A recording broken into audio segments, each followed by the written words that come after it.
Jadi baik, kita akan mulai kelas kita ya. Kelas sosiologi kita yang pertama di semester 2. Selamat datang untuk teman-teman. Mungkin di mata pelajaran lain udah mulai ya. Udah banyak juga yang kelasnya dimulai. Dan kebetulan untuk sosiologi kemarin saya ada halangan, jadi malam ini kita bisa mulai kembali ya untuk kelas kita di semester 2 ini. Uh, untuk tugas-tugasnya kemarin saya kasih duluan jadinya, ya kan, supaya nanti seperti malam ini kita bisa hanya fokus di materi kita, jadi nggak usah ada tugasnya gitu ya. Nah, itu sengaja saya buat supaya teman-teman juga ada waktu untuk mengerjakan. Semuanya aman ya, bisa kita mulai ya.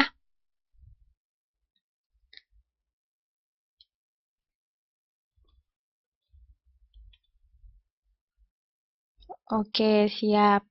Nah, jadi uh, malam ini kita mungkin akan sedikit padat pembahasannya, tapi kita santai aja ya, karena kita masih ada waktu.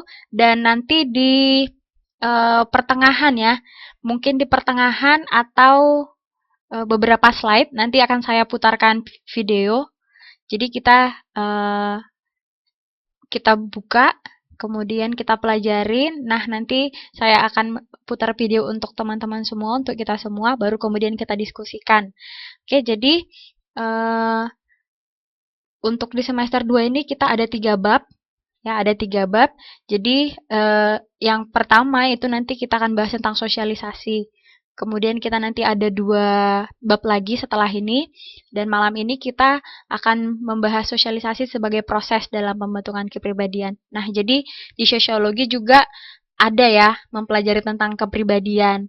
Gitu dia. Karena kepribadian kita kan itu dibentuk nggak hanya karena kita sendiri. Itu ada di situ peran keluarga, peran lingkungan, teman-teman, sekolah, tempat kerja, lingkungan tempat kita berinteraksi, gitu dia. Jadi sosialisasi eh, mempunyai peran yang sangat besar ya dalam membentuk kepribadian kita sehingga kita menjadi orang-orang yang seperti yang sekarang gitu. Ya, Mbak, silakan. Masih baru kita mulai. Silakan selamat bergabung ya.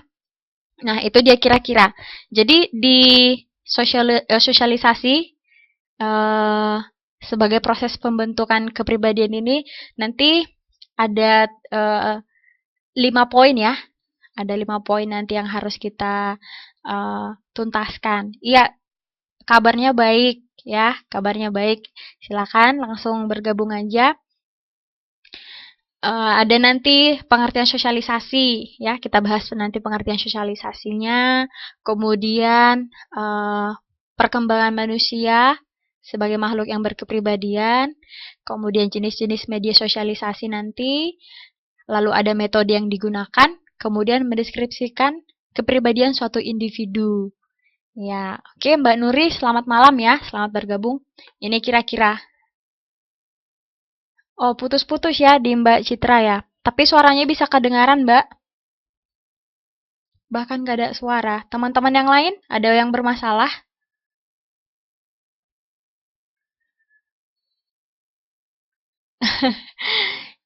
Coba Mbak Citra cek pakai headphone ya, atau headset.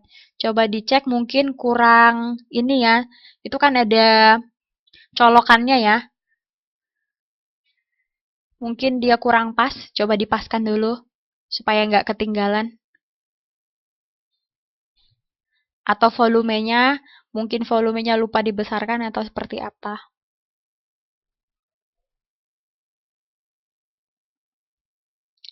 Oke, yang lain yang lancar, mantap ya.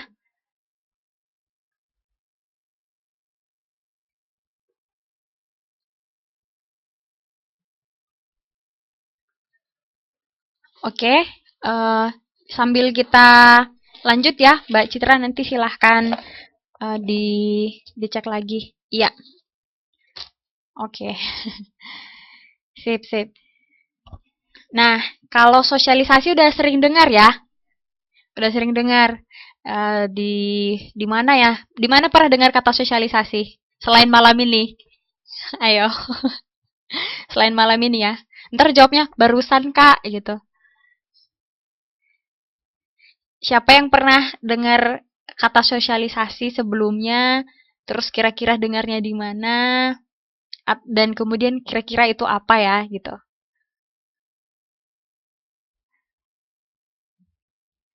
Ayo silakan yang punya pendapat langsung diketik gitu kan. Langsung diketik baru kita bisa baca sama-sama di chatnya, yang lain juga jadinya lebih banyak wawasannya. Oke, Mbak Gadis silahkan nggak apa-apa. Pernah dengar kata sosialisasi nggak? Pernah. Oke, ada yang bilang pernah. Waktu kapan?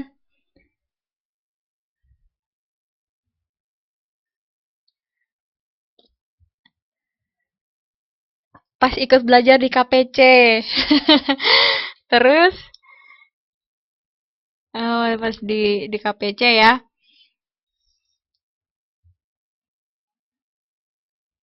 Oke, bagus ya Mbak Citra kalau lancar. Oke, artinya nggak ada kendala lagi. Kalau yang lain, pernah lamaran malam sosialisasi sama orang-orang Taiwan. Oh, pernah kemarin malam sosialisasi. Iya ya. Jadi sebenarnya kalau kita perhatiin, kalau tadi pertanyaannya pernah dengar kata sosialisasi, kemudian di mana dengarnya, Mbak? Nah, kalau kita perhatiin, ini sosialisasi ini kalau kita penggal ya, kalau kita penggal itu kata dasarnya itu sosial ya. Itu kata dasarnya sosial. Bisa teman-teman perhatikan, baru ada imbuhan di belakang, isasi. Ya kan? Isasi kemudian membentuk kata sosialisasi. Nah, artinya ada sebenarnya itu adalah kegiatan sosial atau proses sosial. Kalau yang namanya sosial ada interaksi, masih ingat nggak? Ada interaksi, ada komunikasi, ada proses. Ya kan? Dulu waktu kita belajar kan, semester yang lalu ya. Nah, jadi sosial. Nah, baru ada ditambah imbuhan isasi di belakang. Artinya itu ada proses ya. Eh, kalau dalam modul kita, ini ada pengertiannya ya. Cuman pengertiannya ini agak-agak kompleks ini, saya lihat agak-agak serius gitu ya. Nah, di sini dikatakan sosialisasi itu proses belajar mengajar mengenai pola interaksi dalam masyarakat. Seperti yang saya bilang tadi, ada sosial, ya, ada unsur sosialnya, berarti ada interaksi, ada komunikasi, ada komunikasi udah tadi ya antar masyarakat. Nah, jadi ada proses yang terjadi ketika masyarakat itu berinteraksi. Gitu dia, sosialisasi. Nah, kalau teman-teman bilang tadi, dengarnya di KPC, Mbak. Terus ada yang bilang pas malam sosialisasi. Berarti saya yakin waktu acara sosialisasi itu pasti ada acara perkenalannya. Ada nggak? Yang tadi buat contohnya malam sosialisasi dengan masyarakat. Ada nggak ngobrol-ngobrol gitu kan? Ngobrol-ngobrol di situ. Terus mungkin makan-makan ya. Makan-makan. Kemudian ada juga peran dan status sosialnya. Ya kan? Ada peran dan status sosial, misalnya yang orang Taiwannya, kemudian mungkin perannya sebagai apa di situ, di acara itu mungkin sebagai panitia, atau tamu, atau mungkin undangan, gitu ya. Terus, eh, apalagi kegiatannya. Jadi, intinya, proses proses yang terjadi itu ada yang kita dapatkan ya, ada proses belajar mengajar. Makanya sosialisasi ya, ada prosesnya. Jadi nggak hanya datang, ikut makan, kalau misalnya acara makan, ikut berkenalan, tapi ada prosesnya. Ada prosesnya, misalnya saling berkenalan dulu, kemudian akhirnya ada komunikasi, ada interaksi, dan itu bisa berkelanjutan gitu. Itu dia kira-kira. Nah, kalau Peter L. Berger, ini Bapak ini sosiolog dari Amerika nih. Katanya sosialisasi itu proses pada seorang anak yang sedang belajar menjadi anggota masyarakat, kan? Ini lebih sederhana lagi dia, ya. Oh, acara sembarangan kue bulan jadi berinteraksi ya, benar. Pasti ada interaksinya. Nah, jadi kalau pengertian yang dari ini sosiolog dari Amerika ini lebih sederhana. Coba kita perhatikan. Katanya proses belajar pada seorang anak. Ya kita anggap sajalah tidak hanya seorang anak ya. Kita juga masing-masing ya setiap individu di dalam masyarakat ya, nggak hanya seorang anak. Coba kita ganti seorang anaknya menjadi diri kita. Ya, proses pada diri sendiri atau proses pada diri kita yang sedang belajar menjadi anggota masyarakat. Kalau misalnya kita belajar jadi anggota masyarakat, berarti kita mulai datang ke acaranya masyarakat, misalnya pertemuan, ya kan? Pertemuan di kelurahan, ada acara 17-an. Kemudian kita ikut misalnya pemilu ya, pemilihan umum, kemudian berpartisipasi sebagai pemuda atau sebagai ibu gitu kan, ada acara ibu-ibu PKK misalnya. Nah, jadi ketika kita belajar, ketika ada tindakan atau kegiatan atau proses yang terjadi di dalam masyarakat, kita datang, kemudian kita paham, oh, jadi gini bermasyarakat. Itu berarti sudah terjadi proses sosialisasi. Itu sederhananya. Oke, yang telat langsung gabung aja ya. Kita masih baru bahas tentang pengertian sosialisasi ya. Selamat malam untuk yang baru bergabung. Itu tadi ya, jadi saya ulangi, berarti sosialisasi itu proses belajar di dalam masyarakat supaya kita tahu atau paham ya, apa peran dan status sosial kita di dalam masyarakat. Ya, sehingga kita bisa menjadi bagian dari masyarakat itu, kita bisa diterima ya menjadi anggota masyarakat itu. Kita semua anggota masyarakat ya, nggak cuma Mas Najwa ya. Oke, itu dia pengertiannya. Tujuannya apa ya kira-kira? Kalau tujuannya pasti banyak ya. Fungsinya itu banyak. Uh, ini ada 4 poin ya di whiteboard kita. Pertama itu katanya memberikan keterampilan dan pengetahuan kepada seseorang. Ini udah pasti. Kalau misalnya kita ikut misalnya tadi acara PKK ya. Nah, kalau misalnya pemuda ya, pasti kayak misalnya pemuda Pancasila. Nah, yang seperti itu kan. Ada kan kayak gitu kan yang di kecamatan misalnya ya. Itu ada cabang-cabangnya misalnya. Itu ada pelatihan biasanya. Kemudian ada misalnya seminar-seminar untuk petani, untuk yang anak mudanya juga. Jadinya ketika diadakan sosialisasi, oh kita jadi paham. Nah, misalnya sebelum pemilihan umum biasanya ada sosialisasi kan dari petugas-petugasnya. Misalnya bagaimana cara mencoblos, kemudian di mana TPS-TPS-nya.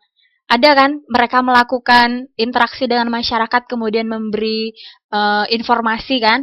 Nah, jadinya masyarakat yang paham. Oh, jadi tahu ya, jadi tahu siapa aja. Wah, pekerjaannya Mas Najwa katanya. Benar. Nah, jadinya masyarakatnya tahu. Oh, nanti TPS saya di sini, kemudian setelah dicoblos gimana, tintanya di jempol nggak, atau di jari mana, misalnya. Itu yang paling sederhana ya. Nah, jadi ada keterampilan yang kita dapatkan atau pengetahuan setelah ikut sosialisasi. Banyak ya sosialisasi yang dilakukan pemerintah ya, nggak hanya nggak hanya misalnya pemilu aja, banyak sekali sosialisasi. Kemudian apalagi tujuannya itu mengembangkan kemampuan seseorang untuk bisa berkomunikasi secara efektif, ya efektif. Efektif artinya tepat sasaran ya, efektif dan efisien. Kalau efisien biasanya berhubungan dengan waktu. Nah, jadi kalau kita ikut sosialisasi, kita bertemu dengan banyak orang, ya kan? Bertemu banyak orang, kita juga berkomunikasi dengan banyak orang. Nah, jadinya kita tahu kalau misalnya berinteraksi dengan orang tua, oh seperti ini. Terus dengan teman rekan-rekan sejawat misalnya, oh jadi paham berkomunikasi. Jadi kita punya kemampuan public speaking yang baik katanya. Jadi di depan orang kita bisa berkomunikasi dengan baik. Ya, nggak hanya asal ngomong gitu ya, nggak asal bunyi asbun gitu. Nah, oke. Itu ya, dua tujuannya. Yang ketiga, katanya membuat seseorang mampu mengembalikan fungsi-fungsi melalui latihan introspeksi yang tepat. Nah, ini setelah kita tadi bahas yang poin pertama ya, itu kan ada tadi keterampilan, terus ada juga pengetahuan yang dikasih ya, ada yang diberikan oleh si pemberi keterampilan tadi.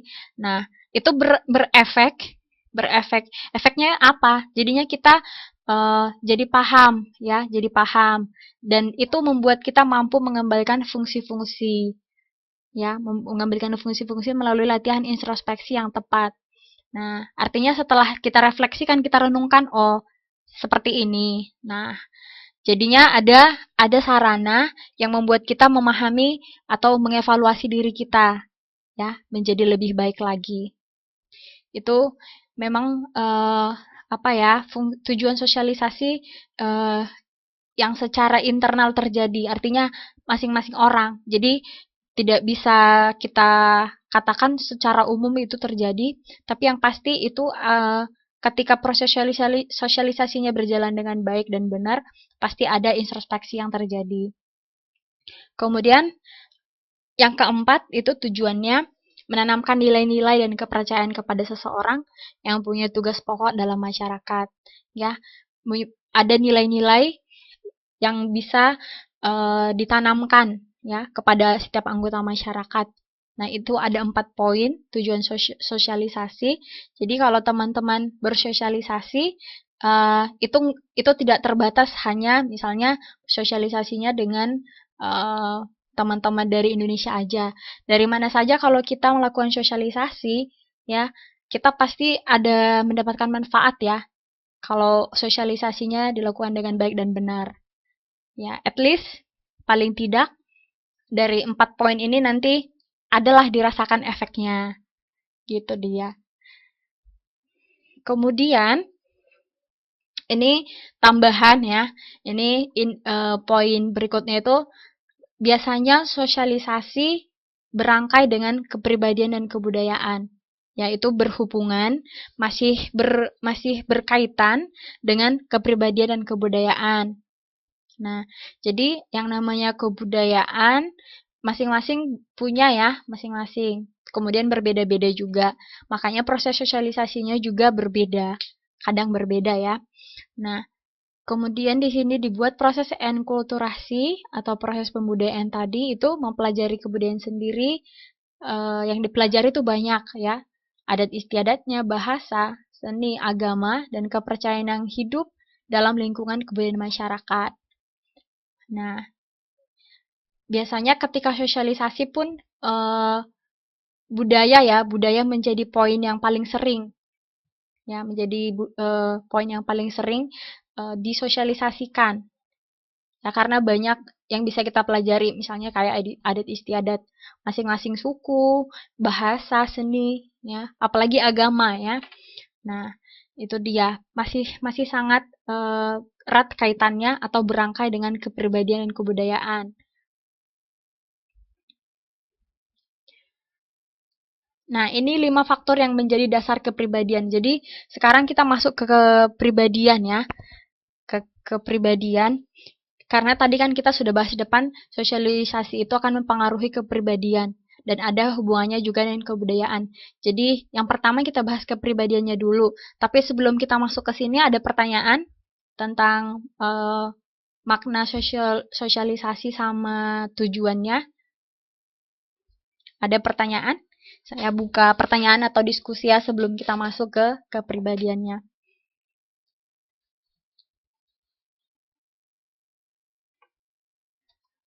Ada pertanyaan dari teman-teman semua?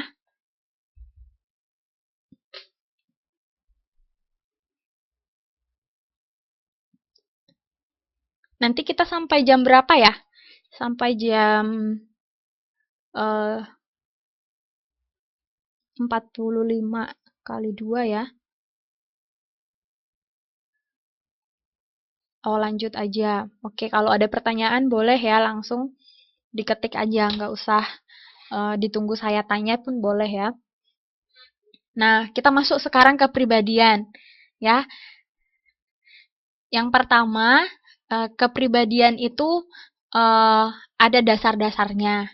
Oke, ada dasar-dasarnya, ada nanti 5 dasar-dasarnya ya. Yang pertama ini sifat dasar. Sifat dasar ini kita bawa ketika kita lahir.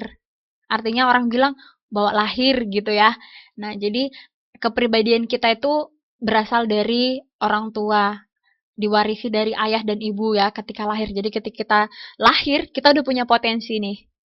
Udah ada kepribadian yang kita bawa, yaitu berasal dari ayah dan ibu. Walaupun belum kelihatan ya, tapi itu sudah kita bawa. Kemudian faktor yang kedua itu lingkungan prenatal. Ya, lingkungan prenatal. Prenatal ini artinya si ibu ya, si ibu. Jadi pengaruh dari lingkungan dalam kandungan ibu. Nah, ketika si ibu sedang mengandung, ini banyak hal yang bisa mempengaruhi ya, sedikit banyaknya mempengaruhi ke kepribadian si bayi. Misalnya ketika ibu sedih, emosinya terganggu, mengalami kekerasan misalnya. Nah, itu akan mempengaruhi si bayi. Nah, jadi tadi kan memang sudah punya ya dari gennya ya, dari gen ayah dan ibu kita sudah punya kepribadian, sudah punya potensi. Ya, sudah diwariskan melalui kromosom-kromosomnya. Kalau belajar biologi pasti ada itu ya, udah paham lah itu. Nah, kemudian ada lagi nih pengaruh dari si ibu. Tapi bukan artinya yang tadi ya, yang tadi tuh beda. Yang ini dari si ibu tapi sudah dari luar, artinya dari si ibu ketika masih kita di kandungan. Nah, jadi pengaruh-pengaruhnya apa aja? Ini mungkin teman-teman bisa lihat ya. Bisa lihat di sini, misalnya struktur tubuh ibu. Nah, ternyata fisik si ibu juga mempengaruhi kondisi si bayi ya dalam kandungan. Nah, jadi yang tadi yang saya jelaskan tadi tidak hanya emosi ya. Nah, ternyata fisik juga struktur tubuh. Ini dibuat di sini lebih spesifik darah panggul. Nah, itu merupakan kondisi yang bisa mempengaruhi. Kemudian apa jenis penyakit? Nah, biasanya itu kan dibawa dari ibu ya. Dari ibu kayak misalnya diabetes gitu kan, hepatitis. Misalnya si ibu mengidap penyakit itu kan berpengaruh secara tidak langsung terhadap pertumbuhan bayi ya. Kadang malah jadi apa ya, jadi terkena atau misalnya jadi dibawa si bayi. Kemudian ada gangguan endokrin ya, kelenjar ya, dan itu bisa mengakibatkan keterbelakangan perkembangan anak. Baru shock pada saat melahirkan, itu juga bisa mempengaruhi kondisi bayi sehingga mengalami kelainan seperti lemah pikiran ya. Kalau palsi ini salah satu jenis penyakit ya, penyakit otak ya. Nah, cerebral juga. Nah, itu lingkungan prenatal ya, lingkungan prenatal atau pengaruh dari lingkungan dalam kandungan ibu. Kemudian faktor yang berikutnya, ini perbedaan individual atau perbedaan perorangan. Nah, jadi ada individu yang unik dan berbeda. Artinya kita masing-masing kan sudah memiliki yang tadi kan kita sudah bawa potensi dari gen ayah dan ibu, kemudian ada pengaruh-pengaruh ketika si ibu mengandung kita. Nah, kemudian perbedaan secara masing-masing, ya kan, secara individu. Kita kan ada yang walaupun kita semuanya sama, bahkan yang kembar identik sekalipun, itu nggak ada yang sama. Ya, pasti individunya atau kepribadiannya ada saja yang berbeda. Ya, itu dia. Kemudian yang keempat nih apa? Lingkungan. Lingkungan ini banyak ininya ya, luas ya, artinya luas. Tapi di sini disebutkan 3 jenis. Yang pertama lingkungan alam.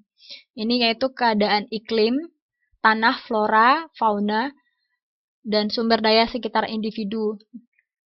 Jadi berkaitan dengan lingkungan alam di mana tempat kita tinggal. Kemudian lingkungan kebudayaan itu cara hidup masyarakat ya atau tempat individu itu hidup. Ini katanya ada banyak ya aspek-aspeknya seperti rumah, perlengkapan hidup, hasil-hasil teknologi, dan yang non materialnya ada nilai-nilai pandangan hidup, adat istiadat. Nah, itu juga mempengaruhi Ya, bagaimana kita dibesarkan, kemudian di mana kita tinggal, bagaimana cara masyarakat memperlakukan kita. Yang terakhir itu lingkungan manusia lain atau masyarakat di sekitar individu. Nah, ini juga akan mempengaruhi bahkan memberi rangsangan ya atau stimulasi terhadap perkembangan kepribadian kita. Nah, faktor berikutnya itu motivasi. Nah, jadi motivasi itu juga mempengaruhi kepribadian kita, menjadi salah satu faktor ya dalam pembentukan kepribadian kita. Motivasi itu artinya kekuatan-kekuatan dari dalam individu yang menggerakkan individu untuk berbuat. Nah, ini terlalu apa ya? Mungkin agak sulit teman-teman pahami. Intinya motivasi itu dorongan ya, dorongan lewat kata-kata yang bisa membangkitkan semangat, yang bisa menggerakkan kita untuk melakukan sesuatu. Nah, motivasi itu ada dua pembagiannya ya. Yang pertama dorongan. Ini keadaan ketidakseimbangan dalam diri individu karena pengaruh dari dalam dan dari luar dirinya mempengaruhi dan mengarahkan perbuatan individu. Nah, kalau yang kebutuhan, ini dorongan yang telah ditentukan secara personal, sosial, dan kultural. Nah, kalau yang apa ya, karena ketidakseimbangan ini biasanya gini, kita sedang mengalami misalnya mentalnya lagi down atau lagi sedih atau sedang malas. Nah, kemudian ada orang atau misalnya kita nonton sesuatu atau kita curhat terus teman kita menyemangati. Artinya ada pengaruh dari luar ya. Kemudian orang yang dari luar itu bisa jadi keluarga, sahabat kita, atau bahkan misalnya kalau misalnya teman-teman nonton Mario Teguh, Pak Mario Teguh gitu kan. Nah, akhirnya Pak Mario Teguh itu mempengaruhi, bahkan mengarahkan perbuatan kita. Nah, kita jadinya nggak malas, kita jadinya move on. Nah, gitu. Itu artinya dorongan ya. Ada ketidakseimbangan dalam diri kita, kemudian ada orang mempengaruhi kita. Nah, kalau kebutuhan tadi dorongan yang telah ditentukan secara personal, artinya secara kita masing-masing kita tahu bagaimana memotivasi diri kita ya secara personal ataupun sosial dan kultural. Kita masing-masing punya kebutuhan untuk memotivasi kita dan itu berasal dari diri kita. Itu dia. Sebelum kita lanjut, ada pertanyaan dari 5 faktor tadi. Saya akan review kembali ya. Akan saya review kembali sambil mengingatkan 5 faktor yang menjadi dasar kepribadian. Tadi sifat dasar. Ya, sifat dasar ini kita bawa dari gen ayah dan ibu. Lingkungan prenatal ya, ketika kita masih dalam kandungan ibu, itu ada dari fisiknya ibu ya, dari tubuhnya ibu, jenis penyakit, gangguan endokrin, kemudian ada shock ketika melahirkan, kemudian apa perbedaan individu ya, karena setiap individu unik dan berbeda. Kemudian ada lingkungan ya, faktor berikutnya itu lingkungan, ada lingkungan alam, lingkungan kebudayaan, kemudian lingkungan manusia lain atau masyarakat lain. Faktor yang terakhir itu motivasi ya. Motivasi tadi ada 2. Yang paling dominan. Kalau yang paling dominan saya rasa dari ayah dan ibu ya. Dari ayah dan ibu. Misalnya kita punya orang tua, misalnya si ayah ya. Si ayah misalnya karakternya keras kepala. Kita warisi. Gitu kan. Kita warisin. Misalnya si ibu lembut, diwarisin. Nah, itu kayaknya sangat dominan ya, terlihat sangat dominan di si anak. Memang walaupun misalnya tadi ya gangguan-gangguan ketika ibu mengandung itu juga mempengaruhi. Kemudian ada juga tadi lingkungan ya. Tapi pada dasarnya karakter kita, kepribadian kita itu dari ayah dan ibu ya. Nah, kalau yang paling dominan bisa kalau kita urutkan ya, itu dari faktor dasar tadi ya, dari ayah dan ibu. Kemudian lingkungan juga sangat besar. Ya, pasti teman-teman punya pengalaman ketika sudah remaja misalnya. sudah remaja. Nah, dia punya lingkungan yang baru, sekolah yang baru. Nah, itu sangat besar juga mempengaruhi, ya. Bahkan bisa mengubah kepribadian si anak misalnya. Nah, tapi pada dasarnya, pada akhirnya bagaimana karakternya itu tetap dari ayah dan ibunya tadi ya. Walaupun dia terpengaruh misalnya itu bisa dikatakan akan mengarahkan mungkin ke arah yang lain, tapi pada dasarnya pendiriannya artinya karakternya itu sebenarnya sudah terbentuk dari orang tuanya, dari faktor ayah dan ibu. Itu dia. Nah, ada lagi pertanyaan yang lain tentang faktor-faktor yang mempengaruhi uh, kepribadian. Ada lagi kira-kira? Kalau misalnya nggak ada, ini saya akan putar video ya. Semoga teman-teman bisa lihat.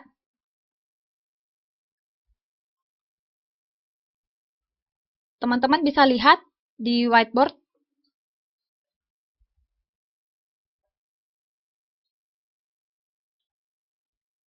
Yang ini kekecilan atau gimana? Cukup nggak? Bisa. Ya, belum dimulai. Kekecilan atau perlu saya zoom? Tapi kalau misalnya saya zoom, nanti saya nggak bisa baca chat dari teman-teman. Oke, cukup ya? Pas. Oke, sedang.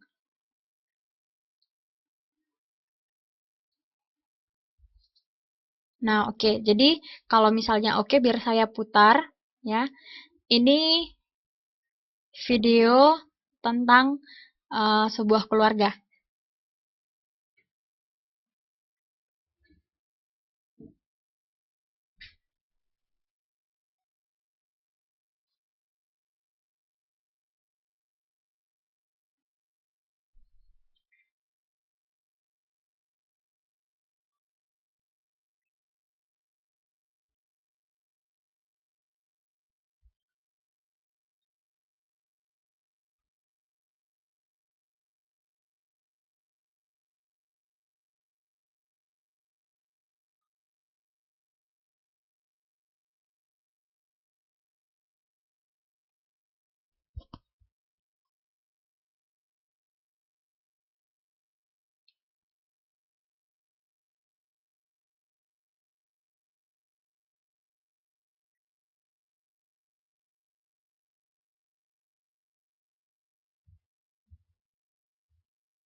Nah, itu dia.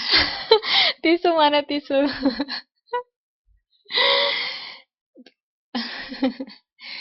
Yang lain bisa lihat videonya ya. Iya. Jadi, iya bisa dilihat. Oh, iya. Turut sedih ya, Mbak.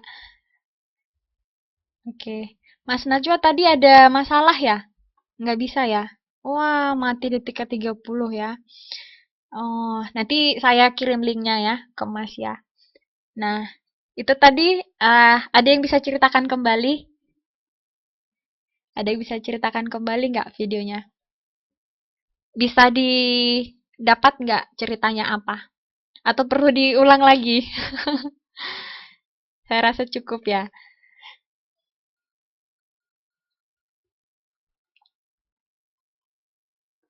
Oke, ada yang mau kasih pendapat? Oke, tentang anak yang keras kepala, kata Mbak Emma. Iya benar, ini dari Mbak Ika ya. Pertama gimana ceritanya?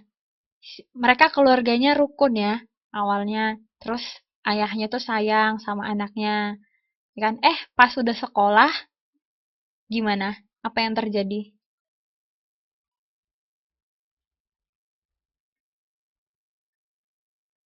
Iya, dia terpengaruh ya. Ada teman-temannya tadi yang ngajak main, ya kan? Sampai malam, naik mobil, terus oh, oh nggak lihat dari awal ya. Naik mobil, terus sampai dia makan, udah larut malam. Dia bilang, "Yah, makan," gitu kan. Makan jam berapa ini udah gitu. Nah, terus dia kecelakaan. Nah, setelah kecelakaan, eh, ayahnya malah makin nunjukkan kasih sayangnya ya. Makin menyayangi anaknya. Dia yang bantu untuk latihan lagi supaya bisa jalan, dia yang memperhatikan. Nah, dan finally dia baru sadar ya kalau ayahnya yang bantu terapi.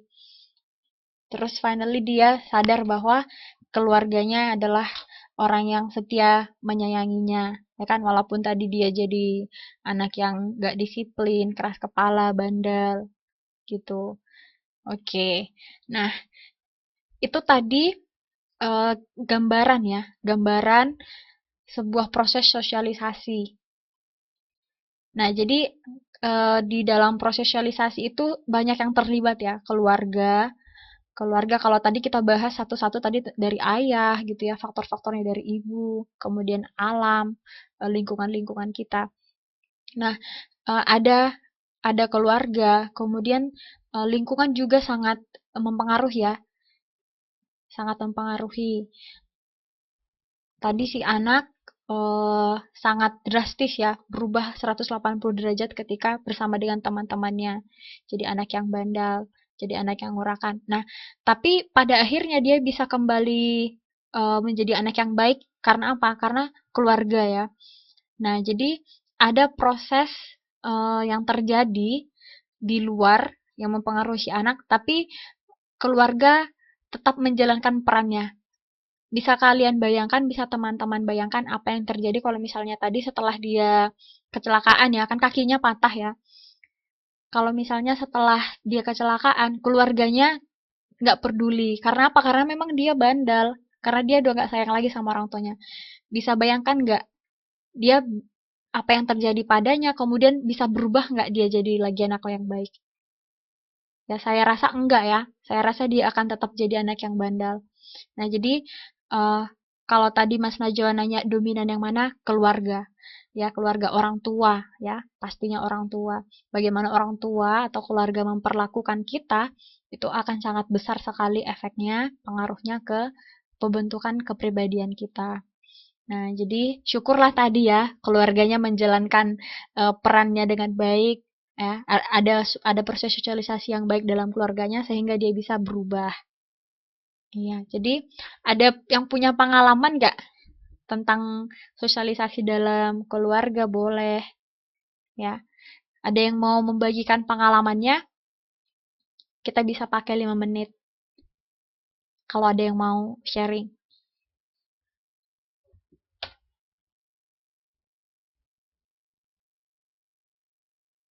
Ada kira-kira?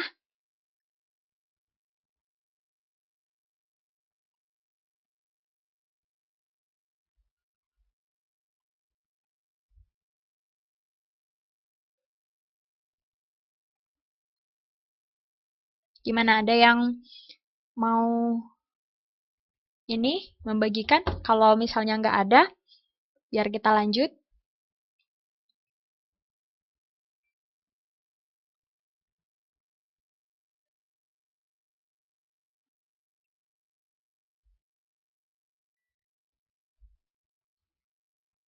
Oke, saya rasa nggak ada ya. Nanti bisa, kalau ada pertanyaan langsung saja, boleh nanti langsung diketik ya, ditanyakan. Nah, kebutuhan ini tentang kebutuhan-kebutuhan manusia ya. Ini kebutuhan-kebutuhan manusia, kebutuhan-kebutuhan kita. Kita bahas satu-satu ya poin-poinnya. Ini yang pertama, kebutuhan bebas dari rasa takut. Ya, itu kebutuhan manusia yang penting ya.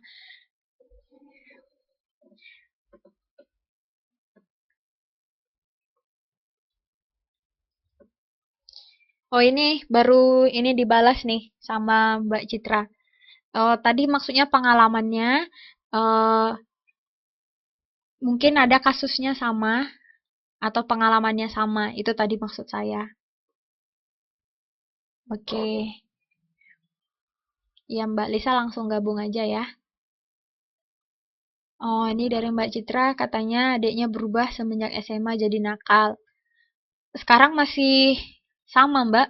Belum, artinya masih apa ya, masih sering keluar misalnya, masih nakal atau udah berubah?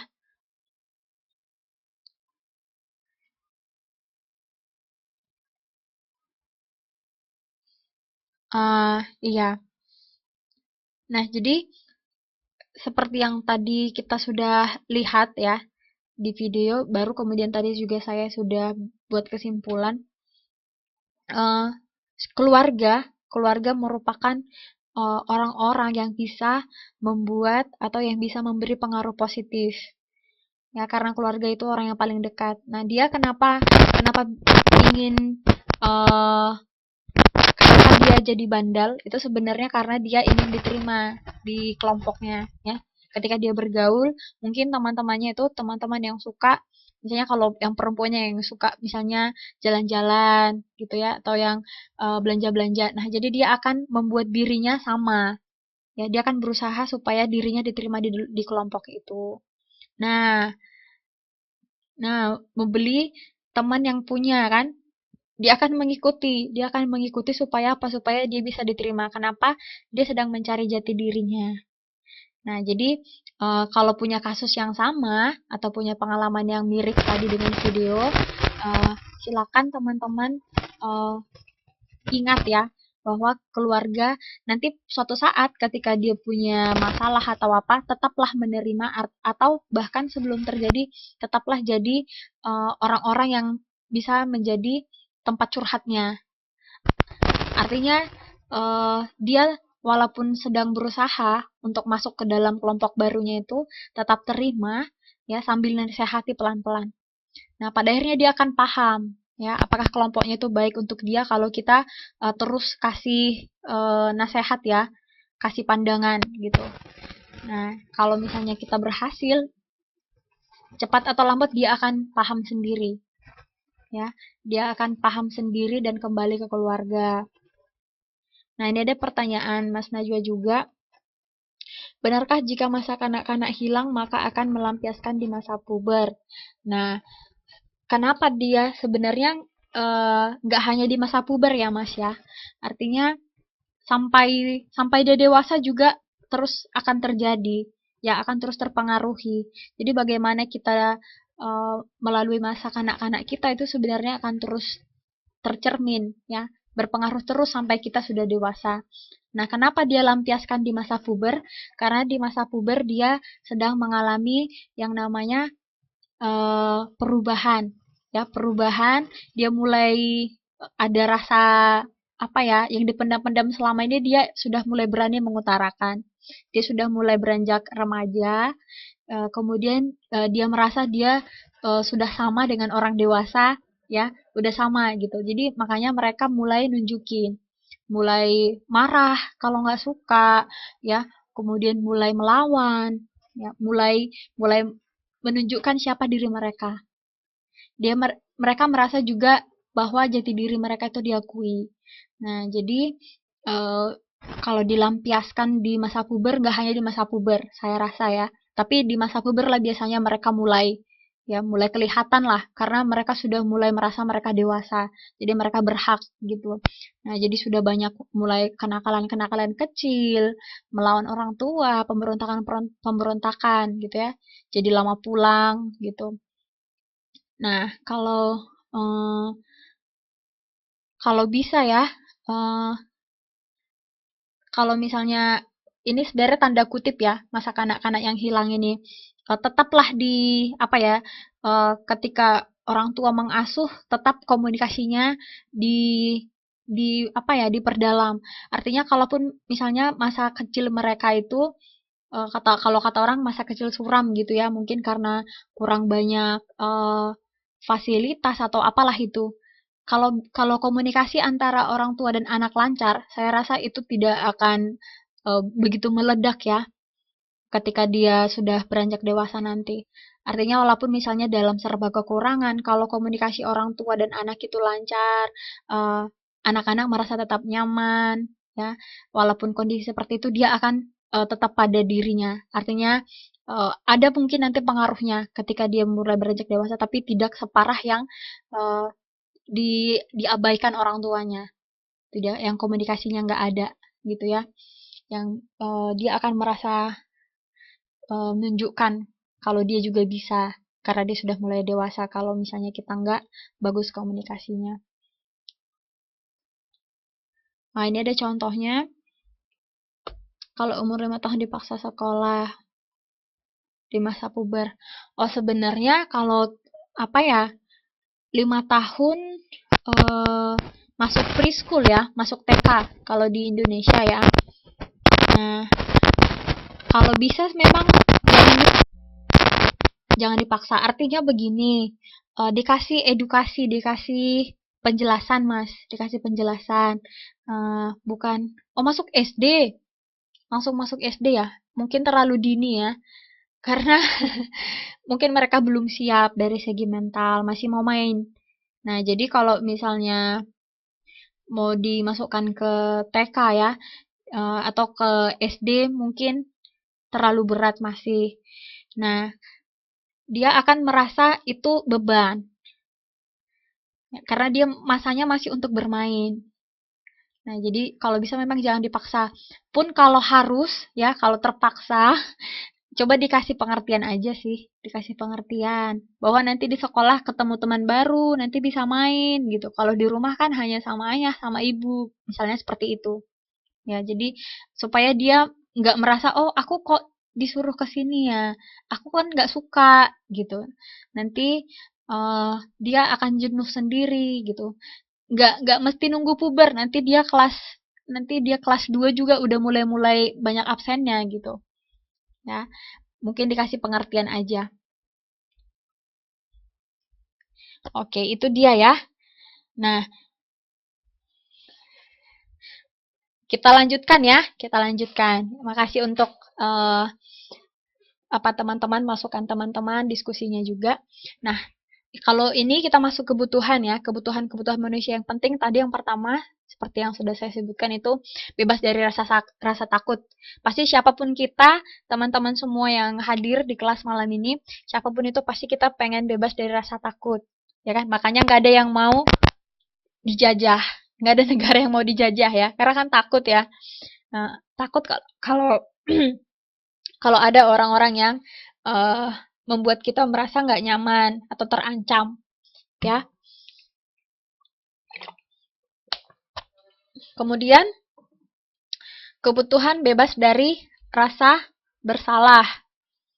Nah, kebutuhan dari manusia yang penting juga ini ya, termasuk ya, bebas dari rasa bersalah. Makanya kalau kita misalnya buat salah ke orang tua atau ke teman itu nggak bisa tidur gitu ya, rasanya nggak enak gitu.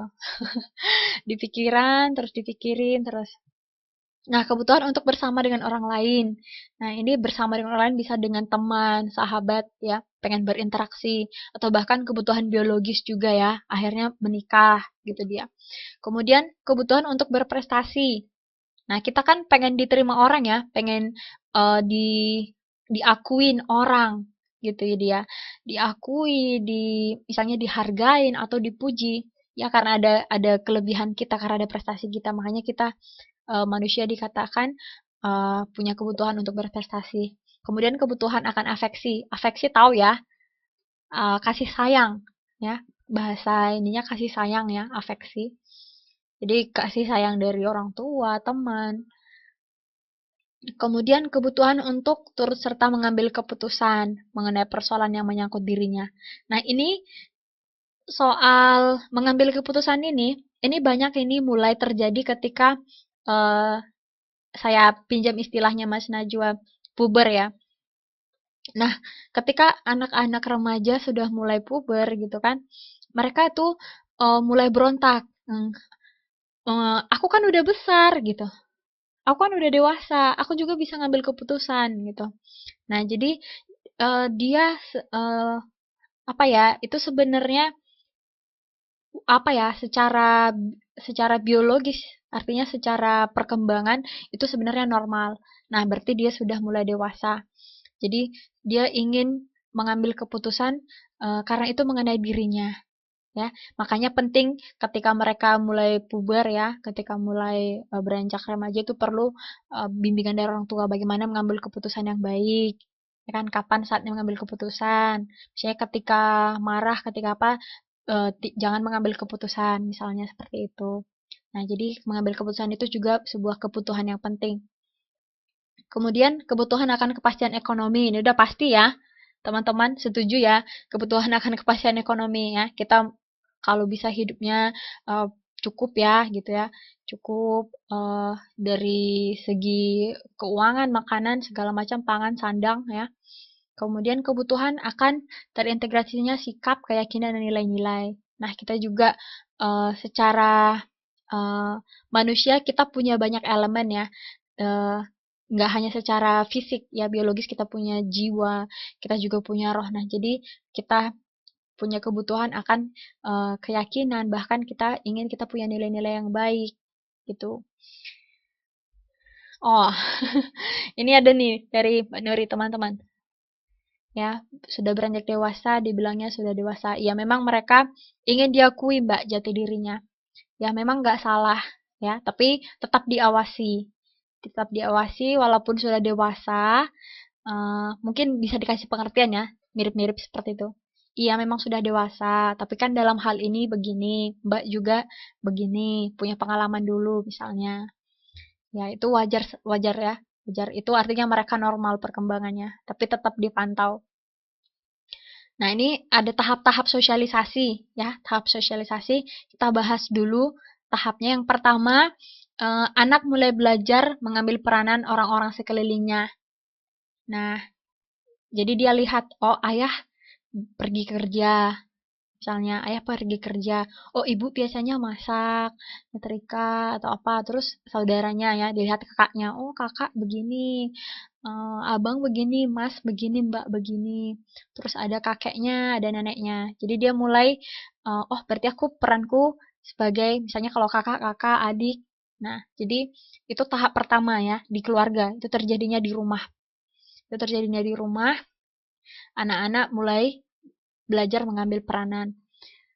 Itu tahap pertama. Kemudian tahap kedua, dia mulai mengetahui peranan yang harus dijalankannya dan mengetahui peranan yang harus dijalankan oleh orang lain. Ini ada saya buat contohnya di sini pertandingan sepak bola supaya lebih ini ya, lebih paham. Nah, jadi kalau di sepak bola kan banyak ya, ada kipernya, ada backnya, penyerang gitu-gitu ya, striker.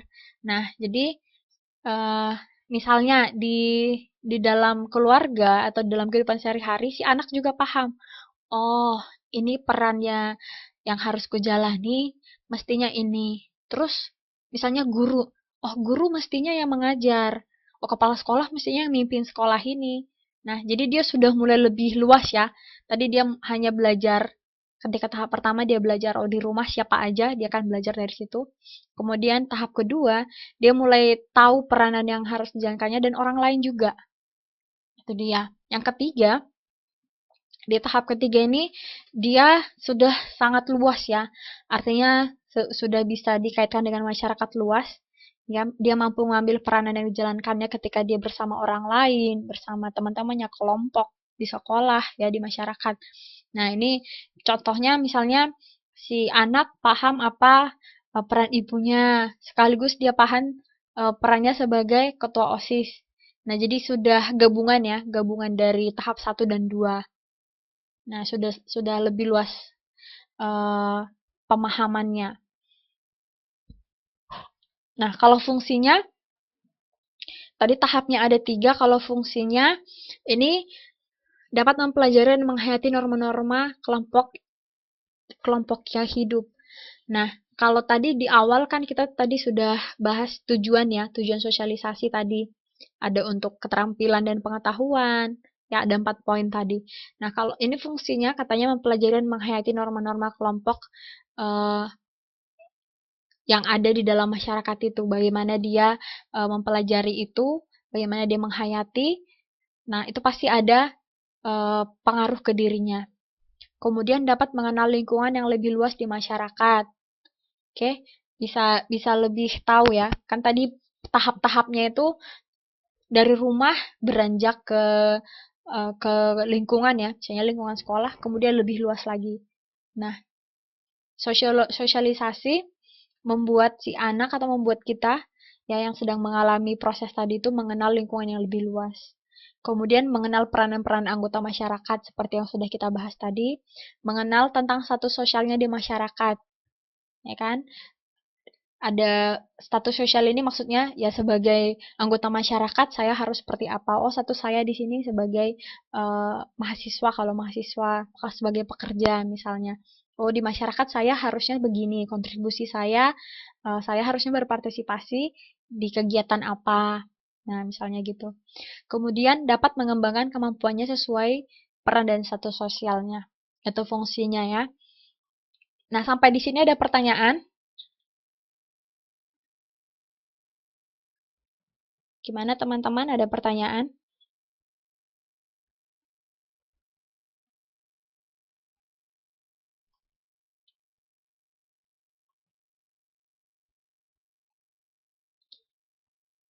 Masih masih pada ini kan? Masih pada bangun kan? Lanjut.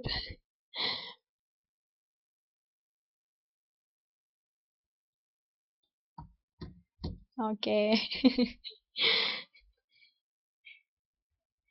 Mbak Emma udah tidur tapi masih bisa balas ya. Masih bisa balas ini chat.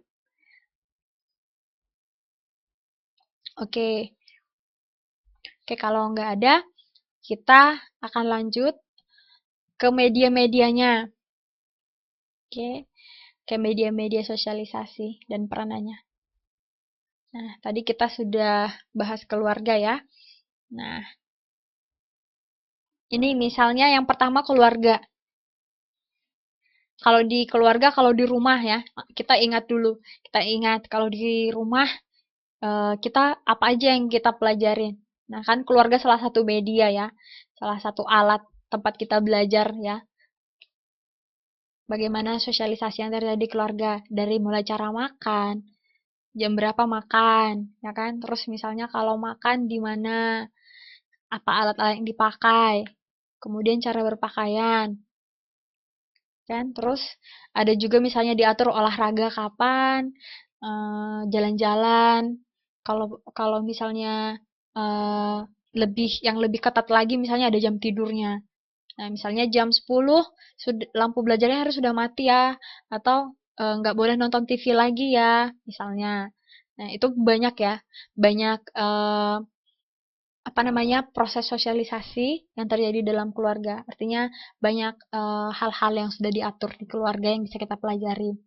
Nah, jadi di keluarga, anak juga perlu dilatih supaya bisa mengadakan interaksi atau hubungan yang baik dengan orang lain, ya kan? Kalau misalnya kita di keluarga kita masing-masing itu kan ada pihak dari ibu, ya kan? Dari pihak ibu eh, banyak lah itu ada sepupu-sepupu, eh, kakek, nenek, kemudian saudara-saudaranya ibu. Dari pihak ayah juga begitu ya. Nah, jadi itu juga eh, salah satu media ya. Keluarga ini salah satu media kita untuk bersosialisasi. Nah, kemudian media yang berikutnya itu teman sepermainan. Kalau seperti yang di video tadi ya, teman-teman sepermainannya itu ada juga hal-hal yang pada akhirnya dipelajarin. Nah, jadi saling saling meniru gayanya, ya kan? Mau niru gayanya supaya sama. Nah, kalau misalnya temannya yang suka belajar, dia jadi rajin belajar, gitu dia. Kalau misalnya temannya suka nonton, jadi tukang nonton, gitu kan? Kalau misalnya yang eh, Kalau misalnya yang misalnya cewek-cewek ya sekarang yang remaja putri banyak itu yang nonton Korea-Korea misalnya kan. Nah, jadi meniru apa yang ada di teman kelompoknya, teman sepermainannya. Dia belajar dari apa yang dilihatnya.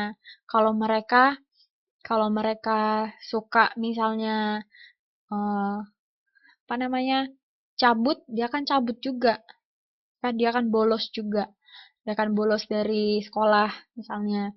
Nah, jadi teman sepermainan juga merupakan salah satu media sosialisasi yang eh, banyak mempengaruhi anak-anak. Kemudian media yang berikutnya itu lingkungan sekolah. Kalau di lingkungan sekolah kan banyak kayak pihak-pihak yang bisa mempengaruhi. Itu biasanya guru ya, bapak ibu guru, kemudian eh, kalau di sekolah juga banyak ya.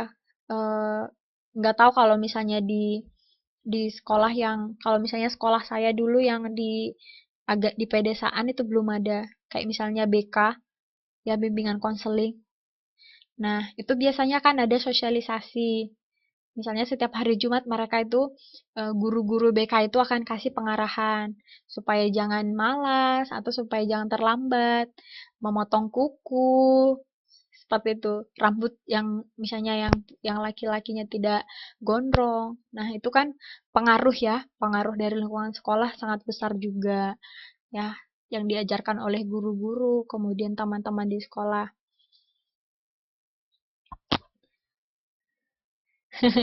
Iya ingat ya waktu SD. Oke, kemudian lingkungan kerja bagi yang sudah bekerja.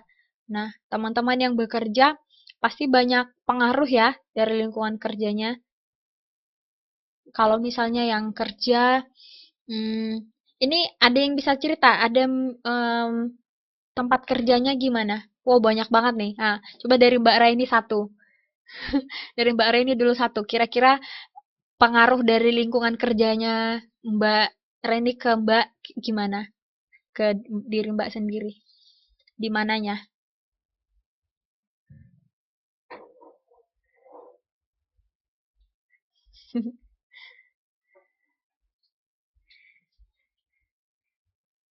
Ayo Mbak.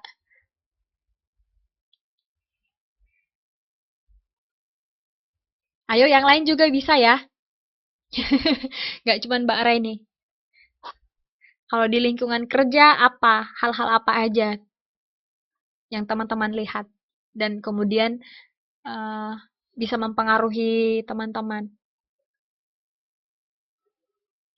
Ya, maksudnya nggak mesti lagi kerja, ya. Yang sudah dialamin ketika bekerja ya di lingkungan kerja. Pengaruh jeleknya kalau ngomong jadi keras. Oh, iya. Jadi ini agak agak negatif ya pengaruhnya ya. Oke. Jadi memang mau nggak mau jadi kebiasaan ya jadinya ngomong keras ya. Iya. Itu salah satu itu dari Mbak Citra. Poinnya bagus.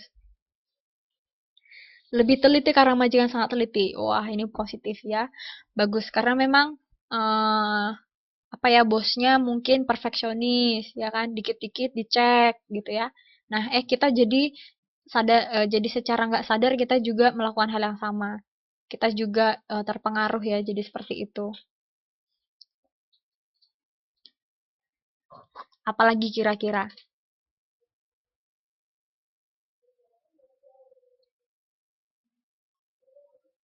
Mbak Raini tadi mana ya? Mbak Raini duluan tadi yang bilang banyak.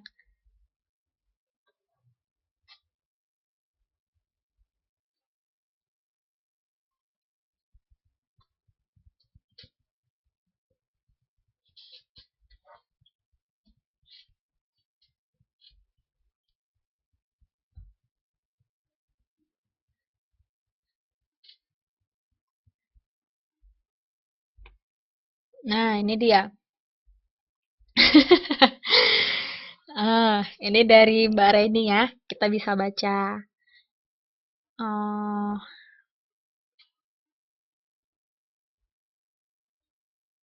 nah, jadi Mbak jadi gimana sekarang? Maksudnya pengaruhnya ke Mbak jadi terganggu ya? Jadi terganggu secara emosi atau gimana? Atau jadi ikut-ikutan juga? Loh, ini Mbak Neng ini ya. Jadi suka bentak-bentak karena neneknya juga gitu ya. Oh, oh, ini dari Mbak Nuri, lebih mandiri dalam mengerjakan sesuatu karena oh, iya jadi lebih mandiri. Pengaruhnya tidur terlalu malam dan susah bangun pagi. Ya ini ya, ini poin-poin dari Mbak Emma ya, bagus ya. eh Kalau lingkungan kerja memang itu ya salah satu ya. Biasanya berpengaruh ke apa namanya, kebiasaan kita. Misalnya kebiasaan makan, kebiasaan tidur ya, misalnya terlalu malam, terus susah bangun pagi, ya, karena nemenin nonton, ya. Biasanya kita dulu bangunnya jam 5, jam 6 ya kan. Sekarang bangunnya jam 8, jam 9 karena di sini juga begitu, ya kan? Oh, ini dari Mbak Ratna ya. Jadi lebih sabar. Mbak Ratna jadi lebih sabar. Bagus ya, Mbak. Oh, jadi emosinya terpengaruh juga ya. Iya, pasti ada positifnya, ada negatifnya, ya. Teman-teman udah ngalami sendiri ya kalau lingkungan kerja. Belum lagi kalau misalnya tertekan karena bos, ya kan? Jadi kita ada merasa tertekan, stres, begitu ya.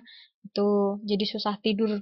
Nggak hanya karena kebiasaan, tapi karena pikiran juga misalnya. Nah, kau makan, makanan juga jam makan, ya. Oke, oke. Itu ada tips dari Mbak Ika. Nah, itu dia dari lingkungan kerja. Coba kita lihat poin yang terakhir, media massa. Media massa, media cetak, dan media komunikasi. Wah, ini banyak ini ya pengaruhnya ya. Ayo teman-teman, ngaku. Kalau saya kalau saya personally ya, saya ngaku juga ya kalau media massa, media cetak, khususnya media sosial. Media sosial ya. Media sosial, Facebook, Line, Instagram, Twitter segala macam lah itu ya. Pengaruhnya apa ya? Jadi sering kehabisan waktu. Kadang lupa waktu. Kadang lupa waktu, kurang bisa menahan diri, artinya nggak bisa manajemen diri lagi gitu kan. Karena lebih seru gitu. Nah, kemudian saya juga suka nonton, ya kan?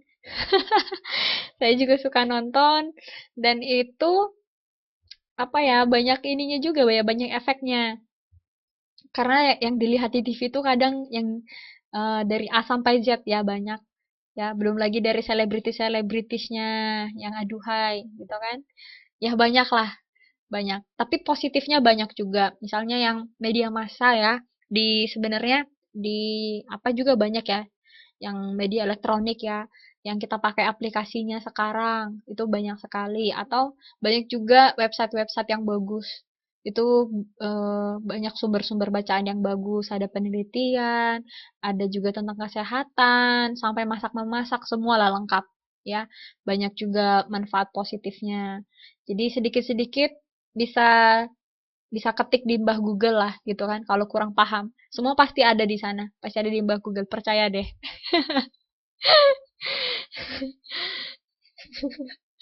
Gitu dia kira-kira. Iya, kalau ini ya banyak sekarang ya di medsos ya. eh oh iya, banyak pengaruhnya kalau ke remaja ya.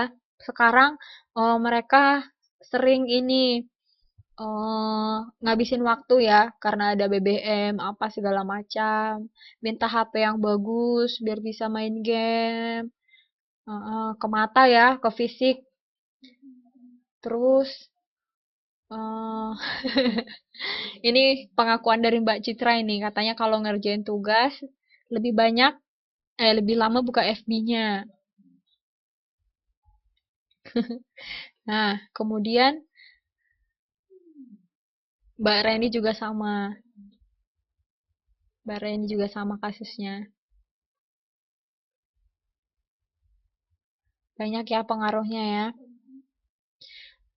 Belum lagi ini cybercrime ya, cybercrime banyak yang dipu lewat uh, media ya media komunikasi lah khususnya ya. Dari telepon, nipu-nipu ya, suruh transfer segala macam. Belum lagi dari Facebook bikin akun palsu. Kemudian dia suruh transfer, minta tolong segala macam. eh Menarik perhatian. Kalau dia laki-laki menarik perhatian perempuan, kalau yang perempuan menarik perhatian laki-laki. Nah, itu dia. Banyak sekali ya.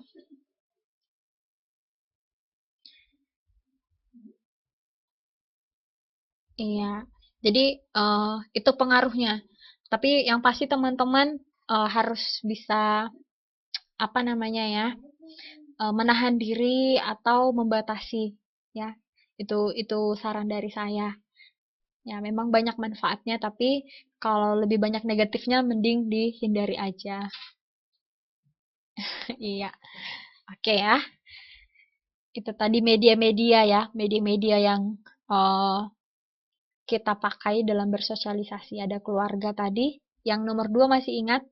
Setelah keluarga, ada lingkungan sekolah, ada teman sepermainan, ya. Kemudian ada lingkungan kerja, media massa, cetak, dan komunikasi. Nah, ini kita masuk eh, topik yang berikutnya ya. Ini masih berhubungan tetap dengan sosialisasi ya, yaitu tentang kedirian. Kedirian ini maksudnya di sini kata dasarnya dari ini, dari kedirian ini diri ya. Biar teman-teman nggak bingung. Ini kedirian maksudnya apa ya gitu ya. Maksudnya kepribadian ya. Kita kan menyebutkan kita itu sendiri gitu ya, diri sendiri. Jadi makanya saya juga bingung di modul kedirian gitu, agak-agak janggal gitu. Tapi itulah, ini maksudnya diri diri kita ya, bagaimana diri kita. Nah, jadi di sini ada beberapa pendapat ahli yang saya kutip ya tentang kedirian ini. Itu yang pertama dari Cooley. Ini dia mengemukakan bahwa kedirian yang objektif banyak diperoleh dari orang lain. Ya, diperoleh dari orang lain di lingkungannya.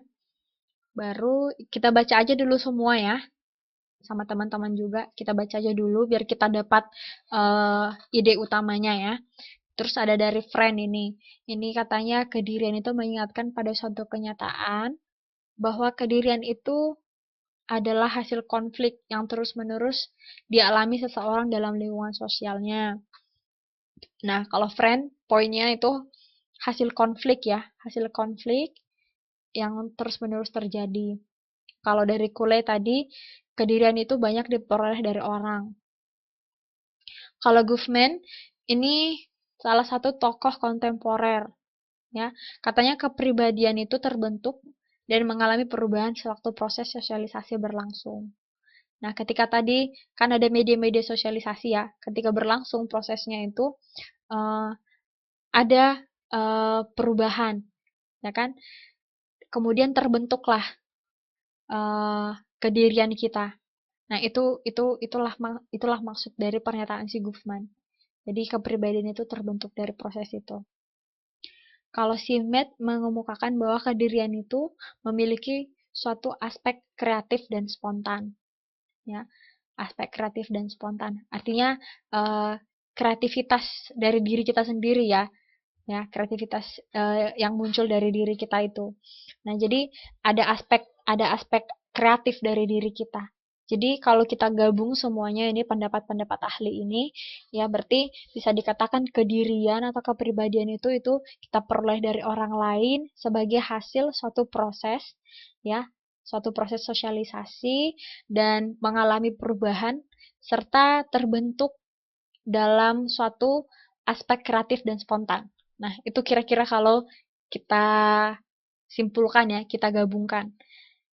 Itu kira-kira. Nah, yang pasti teman-teman sendiri juga bisa ya membuat pengertian sendiri yang lebih sederhana kalau teman-teman mau buat ya tentang kedirian ini ya. Nah, ini yang berikutnya, ini sekarang kita masuk ke metode yang digunakan untuk mempengaruhi sosialisasi. Ini kan masuk ke tugas kedua teman-teman ya. Kemarin kan saya suruh wawancara. Nah, jadi kenapa saya suruh wawancara? Karena itu ada topiknya di bab 1 ini, yaitu metode yang digunakan untuk mempengaruhi sosialisasi. Nah, jadi kita akan bahas hasil wawancara teman-teman minggu depan. Oke, jadi hasil wawancaranya itu kita bahas minggu depan. Terus nanti saya coba tampilkan ya di whiteboard mungkin hasil yang menarik. Jadi saya sangat menghimbau supaya teman-teman yang belum mengirim tugas 2 ya, tugas wawancara, silahkan dikirim ke saya segera.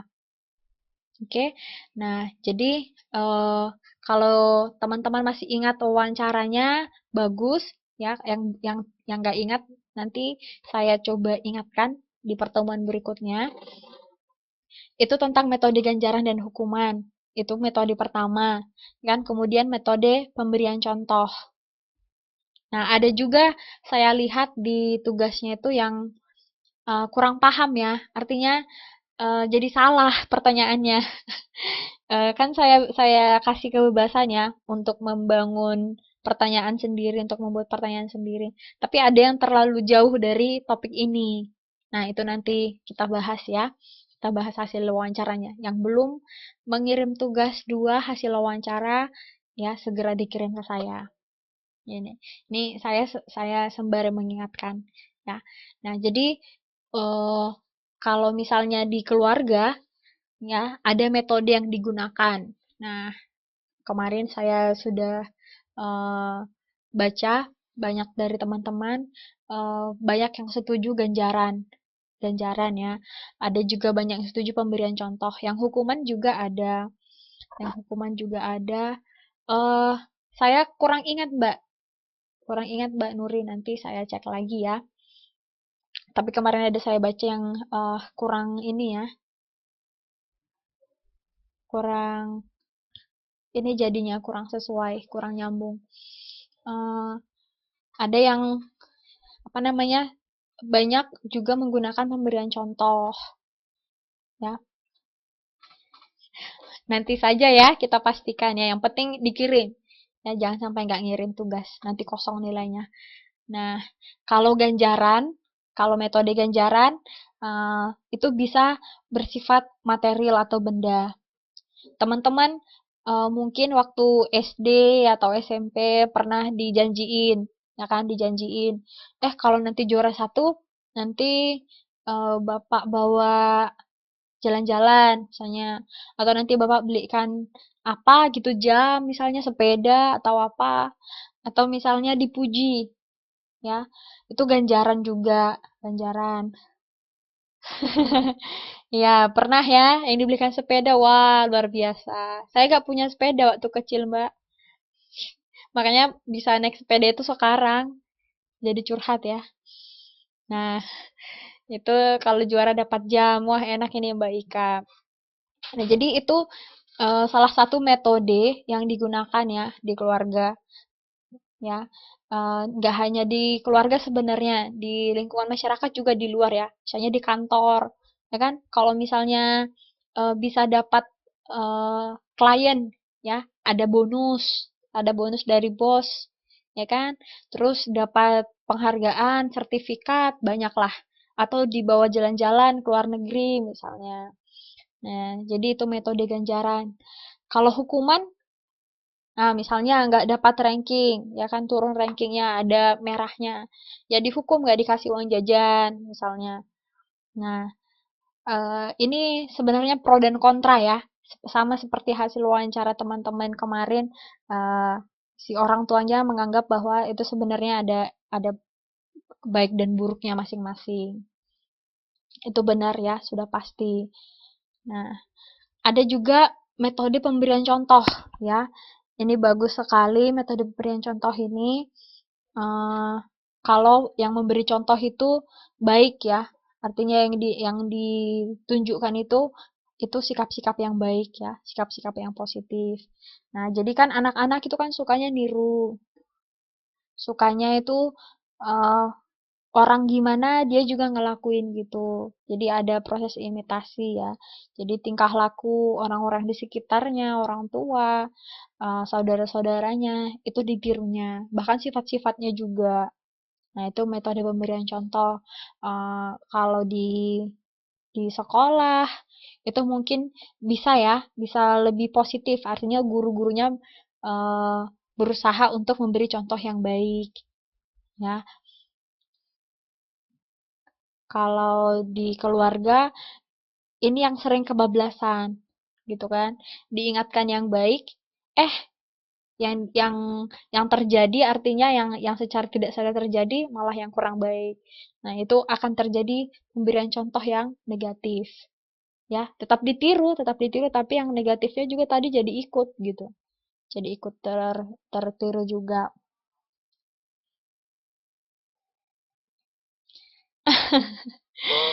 Wah, Mbak Gadis juga jadi curhat ya. Iya, benar benar benar.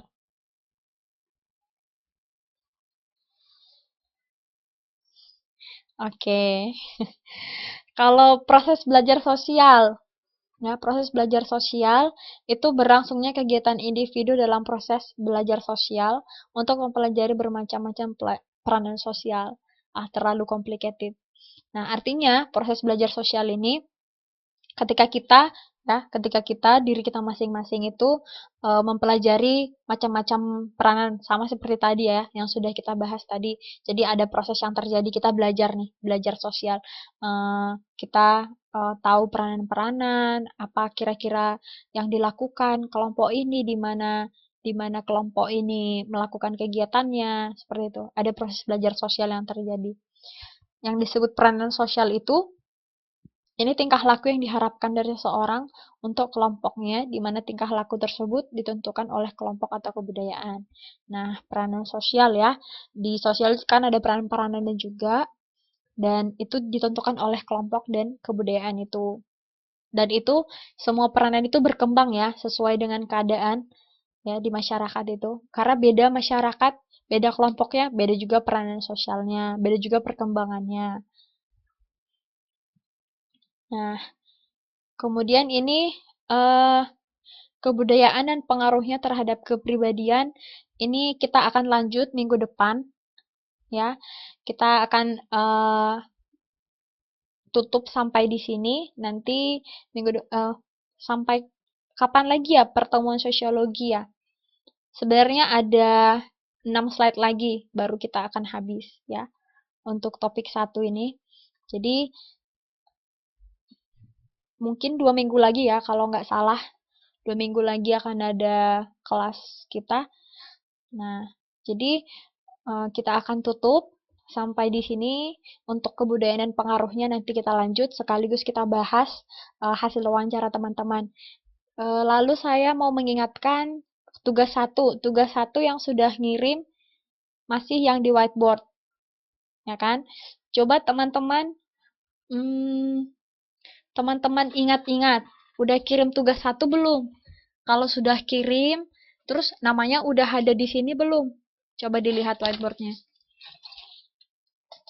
Ada yang namanya belum saya masukkan, atau ada yang kelupaan ngirim.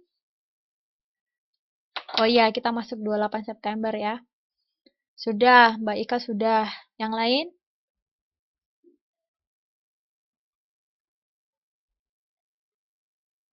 (28) Sudah juga. Oke, yang belum coba ya. Nanti kalau misalnya, oh ya nantilah saya infokan kalau itu. Oke, yang sudah bagus ya. Yang belum, ayo segera dikirim tugas satunya. Saya sudah mulai periksa. Untuk tugas 1 ya udah selesai, sebenarnya saya periksa. Tugas 2 nanti minggu depan kita tanggal 28.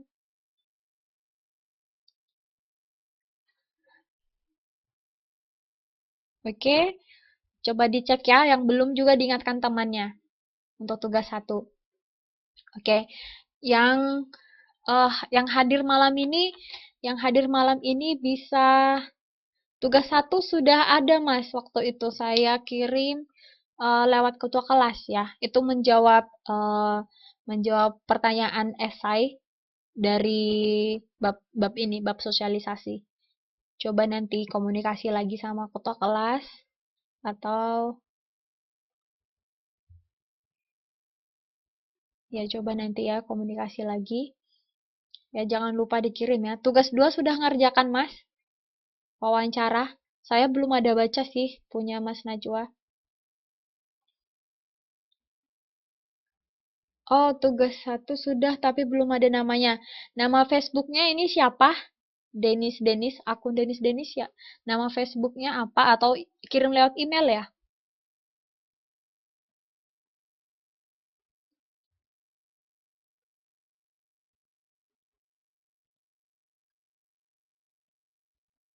Oh, Denis juga. Kirimnya lewat Facebook atau email kemarin?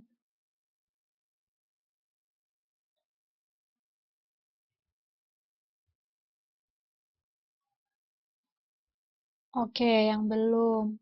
Oh, FB ya, lewat FB. Oke, nanti saya ini ya, saya cek lagi. Oke, teman-teman yang hadir malam ini, eh saya bisa minta tolong Mbak Gadis. Mbak Gadis masih ada? Masih hadir?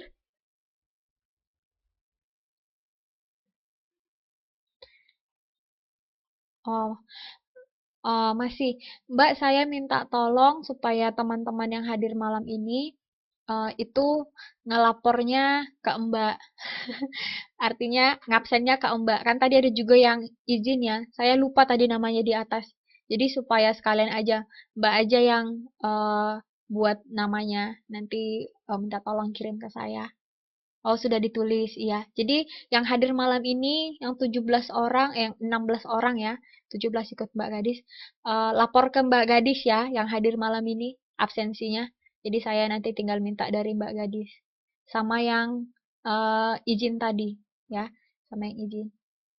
Silahkan silahkan melapor ke Mbak Gadis, kasih tahu nama lengkapnya ya, jangan nama Facebook ya, jangan nama Facebook, nama lengkap, nama asli. Oke, jadi kita ada 17 orang ya malam ini. Sebenarnya tadi ada 18. Saya lupa satu offline ada tadi izin. Berarti ada 2 yang izin ya. Iya, besok juga nggak apa-apa, tapi biar nggak lupa malam ini juga boleh lapor ya sama Mbak Gadis. Oke, saya rasa itu aja. Ada lagi kira-kira pertanyaan yang perlu kita bahas? tugas 2 wawancaranya jangan lupa ya, karena minggu depan kita kan akan bahas ya hasil wawancaranya. Nah, jadi kalau belum kirim apa namanya? Kalau belum kirim hasil wawancara, itu nanti saya akan susah akan susah komentari ya. Nanti kita susah diskusinya.